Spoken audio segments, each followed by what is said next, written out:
What's good, y'all? It's your girl, Kristen Ayana, and before we get into this episode, I just gotta say, make sure that y'all subscribe, like, and turn those post notifications on, and stay tuned with Black Talk Radio.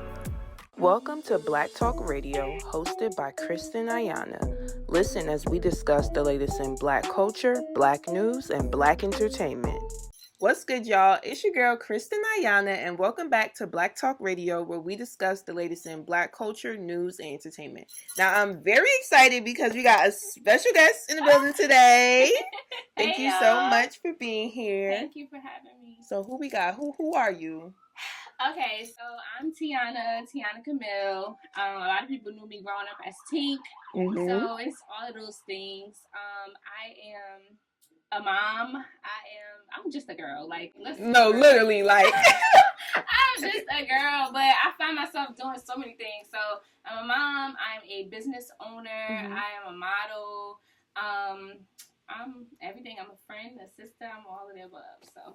Oh, I love that. I feel like you're the first person to come up here and be like, I'm just all these things in one. Yeah. So I think that's dope because I feel like, you know, in the era of like social media and just like, you know, people viewing us, they try to like sometimes pigeonhole you just to your career, right? Mm-hmm. But it's like there's so many different layers of women. So yeah. I'm glad that you were able to highlight and just share that off rip. Mm-hmm. So I want to get into your brand, okay. And you just being a business owner. Can you just walk us through that journey? Okay, so like from the beginning? Yeah, from the beginning. Oh, girl. Okay, so okay, where do I start? All right, so I did not. Okay, so my business, I own a branding agency called Kimana Branding Co. But before I had the branding agency, I had a jewelry brand. Before the jewelry brand, I did lashes. Yo, I remember all of these. Now that you're saying it. Like I did lashes. So it all started. I started my first taste of entrepreneurship when I was at Howard University. Mm-hmm. I graduated from West Orange High School and I went to Howard. I wanted to be around my people. I wanted to be around Black people. Yes. And when I was there, I didn't have no idea that I wanted to be an entrepreneur. Mm-hmm. I didn't have any like desire. Like I just was just living my life. Like I was like popular. People knew me. They was like, Tink, what's up? So I didn't think about having a business. Mm-hmm. But I think I just needed some money. Like, I think I just wanted to, like, make a couple dollars. My mom is not one of those, like, super, damn, I don't want to shade my mama, but she's not one of those, like, super supportive people who, like, is, like, constantly giving me money for college. So I kind of was just out there doing me. And my boyfriend at the time used to help me out here and there, but I needed some more money. So I started doing eyelashes on campus right out of my dorm. And from there, I realized, like, I don't like doing this because I didn't want to sit there for hours. Like, it takes so long to do lashes. So my back used to be hurting, I used to be aggravated, but it used to be bringing me a couple dollars. And so I transitioned from the lashes to selling, like, eyelashes and stuff like that. Mm-hmm. And I remember what happened. Okay, so I did a community service at Howard, and this is when I decided, like, I want to be an entrepreneur, because lashes to me was just like a little hustle, so I took the class, you know. So I did community service at a like a group home for teenagers. We had did like makeovers for them. They got their hair and all that stuff like that done, and it was me and my friend at the time from Howard. And so when we got there was a lady there. Her name is Ronnie Brown. She's from DC, and she's an entrepreneur. And when we exchanged Instagrams, like she kind of posed as the person who kind of like had everything together, but was still in tune with where she came from because she was from DC. And so she was talking to me, and we exchanged Instagram. And she was like, "Girl, what you do? Like, what do you do?" Because I had a lot of followers at the time. And I was like, nothing. I go to Howard. I'm a student. And she's like, you need to find a way to turn these people who are watching you into some money. Like, push yourself. Like, what are you doing? Like, you just post it for free? Like, you need to make some money out of this. And so that's when it put the bug in my ear. Like, okay, let me start this. And so I read one of her books. It was called From Mopping Floors to Making Millions on Instagram. She started as like a janitor. She got a whole bunch of businesses, but we don't have to get into her in so much detail. But basically, when I read the book, she talked a lot about like branding and really like making a business your own. And that's when I transitioned from doing the lash extensions to selling lashes. But I put like a really big priority on my branding. Like, I was so into the packaging. I had like a very purposeful name. It was still Tiana brand, like, from that time. So it was intentional there. And I just really liked that whole process of like building up the business out of an idea. So that's how that started. And then I'm trying to think, like, if I go up to now, dropped out of Howard.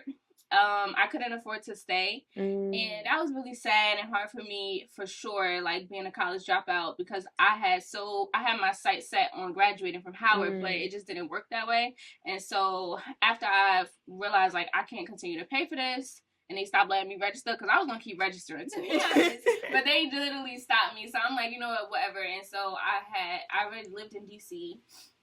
I got pregnant. So now it's just so much happening. Like, hold up. So now here you go, like, you think you just living your best little life. You left Jersey to go to school in another state, HBCU, the first person in my family to go to HBCU and do that, and then it all come crashing down. On top of that, you get pregnant too. So it's like, I didn't know what was going on, and so that I just continued to like go with my business. So I continued with the lashes. I continued building Kimana brand, and I also got really into graphic design, because I would do all that for myself. Like I said, I really was into like just creating the vision that I had in my mind. So now we're here. It's COVID happening, and I'm just hustling the lashes. And also I started jewelry. That's when I started like the custom nameplates and stuff like that. And so I was pushing the lashes, pushing the custom jewelry, and then time went by with that, and I had like a falling out with my daughter's father. That ended, and I moved back home to New Jersey. So now I'm not in Jersey. I'm not in DC anymore. I'm in New Jersey, and I have an infant, and I'm sad in the house. And I remember I did try to get a job because I needed money. I was like living with my mom, and I didn't even have like my own room and nothing there, because I was living in DC for so long. Me and my infant was sleeping on the couch, and that was like rough, because it was like, girl, you just was here. What happened? I never even told people that, like, publicly. So I'm literally on a couch with my little infant. I tried to get a job. I worked security overnight for a month, and I quit because my baby she got sick or something like that, and I'm like, I need to go be my baby. So what happened from there was I kept pushing the jewelry, but I also really pushed the graphic design, because I could do that next to her. Like, she was sleeping, coddled up, and I would just be on my laptop, and people was paying me to do their website, do their logos, make flyers for them, design their business cards, all from me just doing it myself with building out Kimana brand.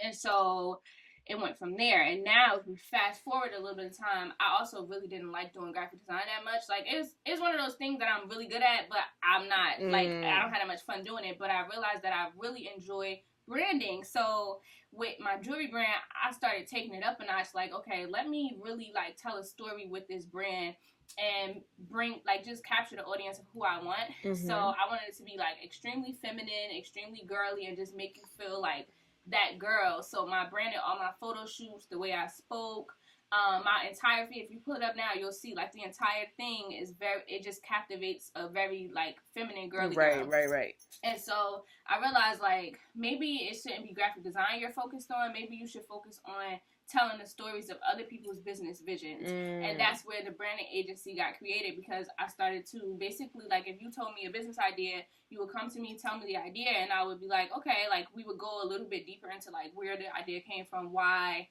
and then I help them bring it to life. So that could be through photo shoots, that could be through content creation, that could be through their logos, website, all of that. So that's where I am now, and now I'm just going. The jewelry is, like, on pause right now. That's my baby. But the branding agency is the bread and butter. Like, I'm having a lot of fun with that. I love that. Wow. I mean, you really just walked us through everything. I did. It was kind of long, but that's how it happened, for sure. No, and I really appreciate that, because I feel like social media could be so, like, fake in a sense, because you really just never know what people go through. Like, you don't. Like, so I'm just glad that despite, things not maybe working out or how you envisioned it, that you were still able to come out on the other side of that. Yeah. So that's dope for sure. Thank you. And what would you say is, like, just some things that, like, kept you going, like, in those moments? So I feel like, so like you said, like social media makes everything seem so perfect, but in reality, it's not. So like I didn't come from nobody that was entrepreneurial spirited. Like nobody in my family is running businesses. I come from like just things that I'm not necessarily proud of, like addiction, toxic relationships, like things like that is what I saw growing up. And so once I met that woman, Ronnie Brown, and then also just the power of social media, like yes, it shows that it makes everybody seem so perfect, but it also shows you where you could go. So it kind of puts like something in front of you that's not in real life in front of you, but it opens your eyes to what's out there. And so that to me made me say like I kind of want to bet on myself. Like let me see what I can create for myself or who I could become. And it's almost like I'm just proving it to myself. Like that's really my driving force. Like just showing myself what I could do. And there's no limit to that, honestly. Yeah, no, that's amazing for sure. Like, I just love that. Like, I feel like we also need to hear these stories. Yeah. So just like you're saying, you went on social media and you were able to be inspired. Like, now you're being that inspiration for someone else. I hope so. Yes. So now I just want to talk to you about, what would you say has been like your experience being like a Black woman entrepreneur? Like you talk to us, just about like people that you've met, in your path that has like inspired your entrepreneurship. You went to Howard. So, just talk to us about being a Black woman in this brand of like, your brand agency.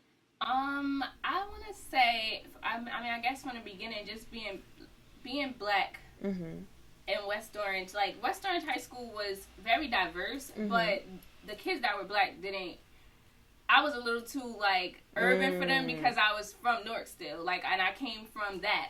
And so I was a little ghetto to them, but to people in Newark, it wasn't given that. Like, I was more bougie. So I just felt like it wasn't my place. Like, I had, like, 3 friends at that school, and I was so ready to go. Like, I was late to my graduation, and I left early.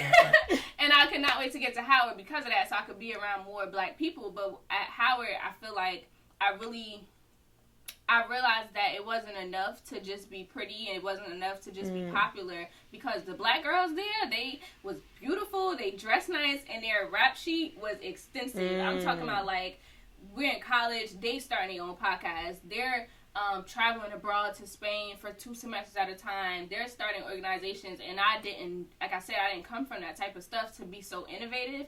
So for me, it made me feel like I don't want to say it made me feel like I wasn't enough, but it inspired me to do more. Okay, like, it's not enough to just be this plain old tink. Like, no, I had to, like, do my big one. So I feel like that was number one, like, just feeling like it's not enough. I feel like Black women, you gotta go harder. Like, you gotta be the best of the best. And so that was what I was, that is what I was introduced to by going to Howard. And then just as far as like now in business, I think it's just I haven't really had any negative experiences because I was Black as an entrepreneur, and I hope that I don't ever, God willing. But I think it's just empowering that I can be an inspiration to people, and I can be empowering as a Black woman. So I think that's really what my sites are focused on and what I've experienced so far. Like hearing people really, like even me being invited here or being honored at different events for what I do, and I'm thinking to myself, like, I'm just grinding, like I'm just trying to make something out of nothing, but it's being recognized. So I think that is what the experience really has been, like just being introduced that you got to go hard and really be more than just a Black girl, and then also being able to touch others with that. So no, I love that. And I think too, like, I love how you touched on your experience being at West Orange High School, but like being from Newark, because I do feel like it's one thing to be Black, but there's like so many variations of being Black. And I feel like for Black people, sometimes we get this ideology that we have to be a certain way, or like we have to be put into a box, but it's like, no, you could be who you are. So I'm glad that you were able to go to Howard and just get that experience, and just like, I feel like as you grow too, you become more in tune with yourself, and then you just know like who you are. And Howard it was just dope. Like, it was just a good experience. Even though I did not finish, I feel like everything happens for a reason. And I think I gained what I was supposed to from there, and it was something I was gonna hold with me beyond the education I would have learned. So, yeah. Definitely. So now, as far as like working, you know, with various clients and creating like brand strategy, what would you say is your favorite thing about it overall? So many different things. I really just like being around. I guess that. What's my favorite? I got two favorites. Okay, go ahead. So the first favorite is just being. It's like I feel like I've created spaces for people who are like me. And when I say like me, I mean like ambitious, entrepreneurial spirited. You have to be a certain level of courageous to even try to start a business, because people, it's hard. Like, it's hard when you're not getting supported. It's hard when you're showing up to stuff by yourself. Like, I would have loved to have somebody come with me, but it's not always like that. So I think creating spaces for people, because I also host like events and stuff. So instead of just having my clients, I'll do like branding events, branding workshops, different stuff like that. So it brings all these people who have shared the same experiences together, and then we just build our network from there. Like, so even if we don't come from people who have businesses and stuff, creating a space for us to like unite with each other, that's dope.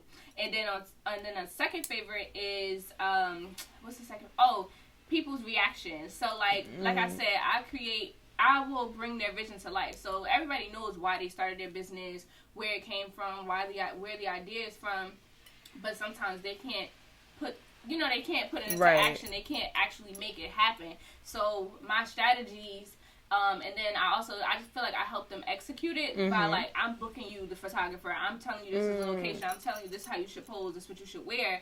They see it done. And it's not in their head anymore, and they get so excited, like they be gassed, and they just be like, oh my god, it's like so inspirational, because I feel like when it's in your mind, it's just a thought, but when somebody actually helps you make it happen, then they're kind of like, I could do anything, like I really could do this, like even if it's something simple, not even a whole brand package, something simple, like you see your logo created, like I'm pretty sure when you saw your logo created for this business, you probably was like, I bet, like it's on, like now I'm really about to go take this serious. And that reaction, like, it makes me feel happy when I see, like, it's like you put the gas in them, like, all right, cool. No, that's dope. And it really shows just like how passionate you are, right, about your brand, because it's like, it really is like, you know, you're serving other people, and that's dope. And I love how you mentioned just like the community aspect as well, because I think we do need that. I feel like we are in the era, especially for people that's like in their 20s, like trying to figure it out, and like community really does make all the difference. Yeah, for sure. Yeah. For sure. Now, if there's, you know, anybody that you could work with, you know, or collab with for your brand, who would it be and why? Melanie. I love Melanie DeRouge, because she's just so down to earth. I feel like she's very like chill, but she still has that like businessy. She's so ambitious. She really making moves. And I just feel like she's real, and I like that about her. And then I feel like I'm proud of her. Like when you like watch interviews and you like see their whole process and stuff, I just feel like it's dope to see like a successful Black woman, and also not have them like super uppity and high sedity. Like I feel like a lot of people might look at me like I'm like super bougie and stuff, but I'm really very, very chill. Like I'm goofy, I'm silly, and I feel like I relate to her on that level, because she, like, I don't know if you follow her, but like she'll be posting herself doing dances and be looking I've seen crazy, like, girl, sit down. But it just show like this is really her, and so I really like her. So I would definitely like to collab. I don't know what that would look like if I'm like working under her, if I'm helping her with her branding, I don't know, but I would love to do that. Nah, we're gonna manifest. So I hope we're gonna put that goodness out into the atmosphere. Yeah. Now, speaking of, you know, just like seeing people through social media and them showing their personality, I heard you've been taking a little break from Instagram. Oh my God. So what's tea? Okay. So I'm gonna open my Instagram up today.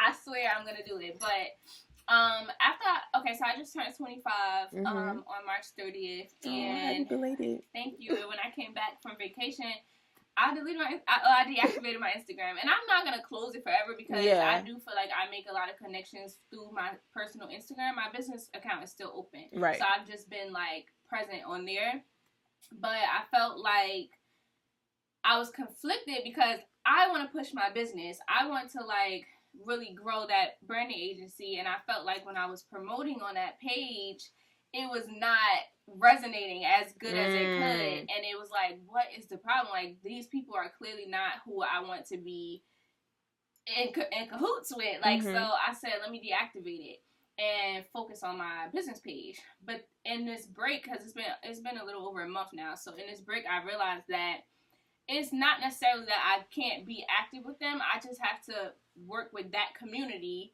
with the parts of me that they enjoy. So like we just already said that we kind of followed each other for a really long time, right? And you kind of, now I'm telling my story, you remember certain things. That's community. And there's so many other people who have came to me like, oh, I remember when you had your baby. Oh, I remember when you were selling this or whatever. And I feel like I can't shy away from them. So now when I open up that Instagram again, I'm just going to focus on just sharing Tiana Kamil instead of trying to like force branding agency down their throat and force marketing and all this stuff down their throat, because they're not necessarily there for that. The people who were interested in that, they funneled over there already to my business page. So now it's time to just expand that on its own. But I was trying to merge the two, and that wasn't working. So as far as my personal page, I just wanted to like focus, like I said, just being authentic about who I am, like sharing more motherhood, because I feel like I don't really post a lot with my baby. I'll post her like on my story, but I don't know if it's a protection thing or what, but I just kind of like, I don't know, I keep that to myself. I work out a lot. Like I said, I model, like I do a lot of different things, so I want to just show more of just me, like on a day-to-day life. And then the people who understand the business I'm running and the entrepreneurship behind me, they will funnel where they're supposed to. So when I first cut it off, I'm like, these people, they just want to see me post. Like they would engage if I would like post a cute picture of myself, or they really like when I'm getting my hair done or my makeup done. Like, but I'm like, I don't care about that stuff. Like, what the heck? It's cool, like, to get a collaboration with a hairstylist and get some free hair or get my makeup done and all this stuff like that. But that's not my passion. Yeah, exactly. So I deactivated it, but sometimes we just need a break to get like clarity and see like, okay, what is the strategy I'm about to use on these accounts? Because I think my personal account is really strong. I just had to really clarify how I want to use it. So that's all. No, I love that though. I think that's a good point, because for a lot of people, they do struggle with figuring out what their followers want, and I think sometimes you do have to take that step back to really understand and learn. I know for me, like last year, my personal Instagram got hacked, and I wasn't able to get into it for probably like a month or two. I still have my business page. I did get my personal page back, but I do feel the same. Like during that break, I was able to adjust my thinking. So it's definitely helpful for sure. Yeah. Now, my final question for you. Okay, what is it? If you could leave your supporters just with one thing to remember about you, what would it be and why? I'm just a regular girl. Honestly, because I feel like that's so important. Like, I'm just a regular girl. Like, people, Instagram, social media is all a highlight reel. Like, everything you post up there is very much the good stuff. And everybody go through stuff. Everybody goes through stuff. So I think that's important to say, like, you could be inspired by me. You can learn from me. You can watch my Instagram and watch me grow and all that stuff like that. But also remember, like, I'm just a regular girl. Like, I'm very regular. I'm very chill. I'm very down to earth, and I go through stuff too, and just like everybody does. And so I think that's important, like, to hear somebody that you might be inspired by say that, and make you feel like, all right, cool, I got this. Yeah. If they got it, I got it. So well, thank you so much for sharing that. I really enjoyed our conversation. You were vulnerable. You shared some good advice. I know everybody watching can definitely learn from this. And lastly, let everybody know where they could find you, follow you. All right, well, my Instagram is opening back up today, so I can make sure I'm shouting out Black Talk Radio. But my Instagram is Tiana Kamil. It's Tiana, like Princess Tiana, and Kamil with a K, Kamil. And then my business page for all my entrepreneurs is Kimana Branding Co. Kimana is Kimana. So that's where you can find me. Awesome. Thank you so much, and wishing you nothing but the best. Thank you.